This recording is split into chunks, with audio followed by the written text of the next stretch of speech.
독립운동가 안중근이 이토 히로부미를 저격하여 재판을 해부되었던 1910년 2월 12일 제5차 공판일 당시의 최후 진술 내용이다. 앞에 진술될 내용에 등장하는 이등이라는 인물은 이토 히로부미를 칭하는 말이다. 피고들에게 말하노니 이번 재판도 거의 진행되어 최후의 진술만이 남아있는 것 같다. 이제 피고들도 할 말이 있다면 그 진술할 기회를 주겠다. 나는 아직까지 할 말이 많다. 피고는 이제까지 중복된 것을 잘 말하는데 중복되지 않도록 순서 있게 말해보라. 검찰관의 논고와 변호사의 변론을 들으니 모두들 이등의 시정방침은 완전 무결한데 내가 그것에 대하여 오해를 하고 있다고 말했는데 이것은 그 내용을 잘 알지 못하고 하는 말들이다. 이등의 시정방침은 결코 안비된 것이 아닐진데 어찌 오해라고 할 수 있겠는가. 나는 이등의 시정방침이라는 것들을 잘 알고 있으나 이등이 한국에 주재하며 대한정책으로 무엇을 했는지는 자세히 말할 시간이 없으므로 그 줄거리만을 말하고자 한다. 1905년에 5개 조약이 체결되었으니 이것이 바로 보우조약인데 그때 한국의 황제를 비롯해서 한국의 국민은 누구나 모두 일본의 보호를 받고자 한 사실이 없음에도 불구하고 이등은 마치 한국 측에서 희망하여 조약을 체결한 것처럼 말했었다. 그것은 이등이 일진내를 사주하여 금전을 제공하여 그 운동을 벌이게 하고 황제의 옥세도 얻고 총리 대신에 승낙도 받지 않았으며 다만 권세로서 기만하여 5개 조약을 체결한 것이지 결코 한국이 원해서 한 것이 아니라는 것은 누구나 다 알고 있는 사실이다. 따라서 이등에 대한 정책에 대하여 한국의 뜻 있는 의지들은 궁기한 나머지 여러 차례 황제께 상주하여 이등의 정책의 개선을 꾀한 바가 있다. 러일전쟁 때 일본 황제의 선전조치계는 동양평화를 유지하고 한국의 독립을 공고히 하기 위함이라고 했으므로 한국인도 이를 매우 신뢰하여 일본과 함께 동양에 진출하기를 바라마지 않았다. 그러나 이등의 정책은 정당하지가 않았던 까닭에 전국에서 폭동이 자주 일어나 하루라도 백성들이 안도의 숨을 쉴 날이 없었다. 오늘날 한국의 비참한 운명은 모두가 이등의 정책 때문이었으므로 최익현은 의병을 일으켜 싸우다가 잡혔고 그 후에도 방침이 조금도 개선되지 않았으므로 한국의 선비들은 때때로 헌책을 했으나 아무런 효과가 없었다. 이런 상태 아래서 전 황제께업서는 중앙의 밀사를 헤이구 만구 평화회의에 파견하시기에 이르렀다.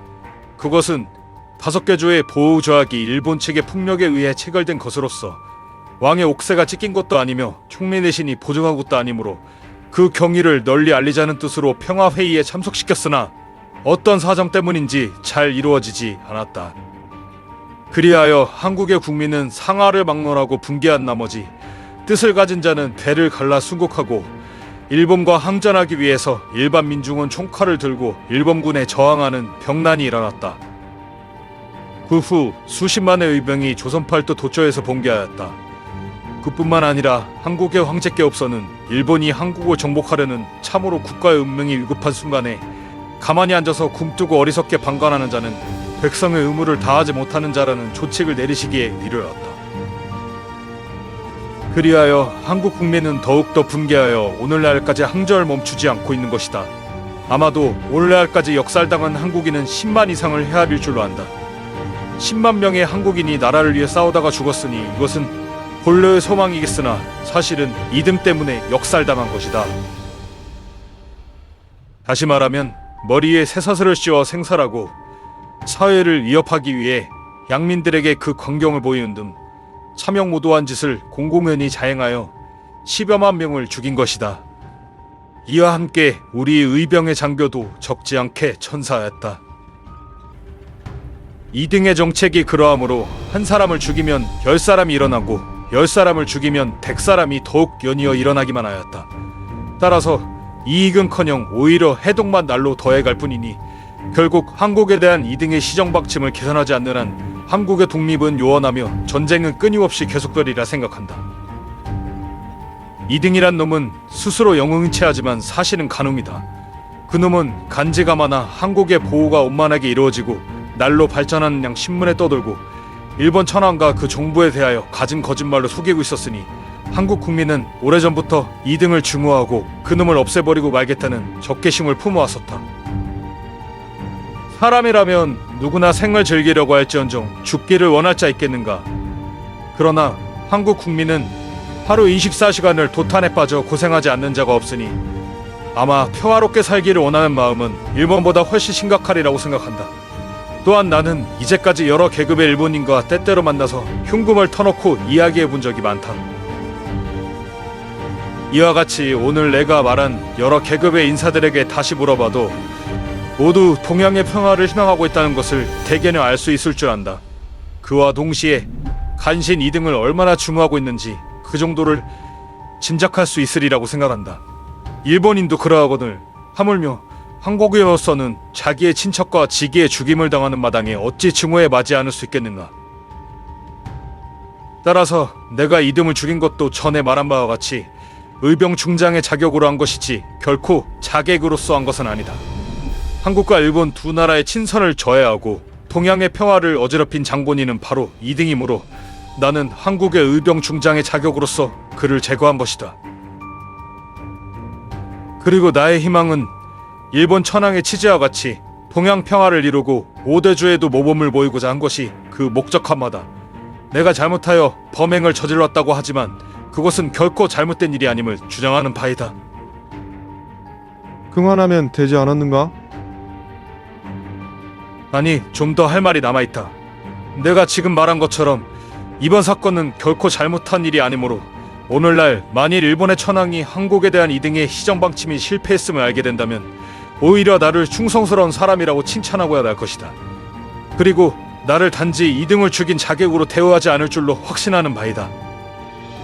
나는 아무쪼록 한국에 대한 일본의 방침이 개선되어 일본 천황이 의도한 바 있는 동양의 평화가 한일 양국 간에 영원히 유지되기를 희망에 맞지 않는다.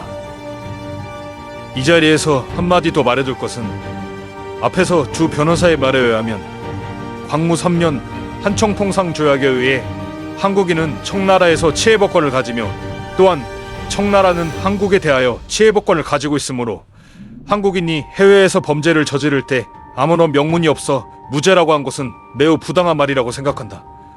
오늘날 사람은 모두 법률 아래에서 생활하고 있다. 더 이상 할 말은 없는가? 모두 말했으니 더 이상 아무것도 없다. 그러면 오늘은 이것으로써 본건의 신문을 끝맺기로 한다. 본건의 판결은 다음 14일 오전 10시에 언도하기로 한다. 안중근은 최후 진술 내내 이토를 강하게 비판하였다.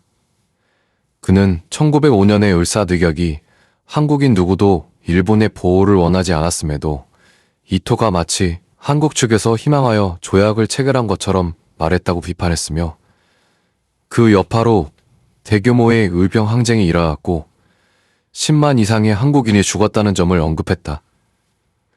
마지막으로 이토 저격은 개인적으로 한 것이 아니라 의병으로서 한 것이며 따라서 전쟁터의 포로가 된 것이므로 자신을 국제공법에 의해 처벌해 줄 것을 희망한다고 하면서 진술을 끝마쳤다. 그러나 안중근의 최후 진술과 무관하게 사형 집행은 진행되고 있었고 결국 1910년 3월 26일 안중근은 옥중에서 집필하던 동양 평화론을 마감하지 못하고 형장의 이슬로 사라졌다. 일본 정계의 거물이자 일본의 대한제국 침략을 주도하던 이토 히로부미의 사망은 일본 전역에 큰 충격을 던져주었다. 오늘 이야기는 여기서 마무리하도록 하겠습니다. 시청해주셔서 감사합니다. 그리고 구독과 좋아요, 알림 설정까지 부탁드립니다.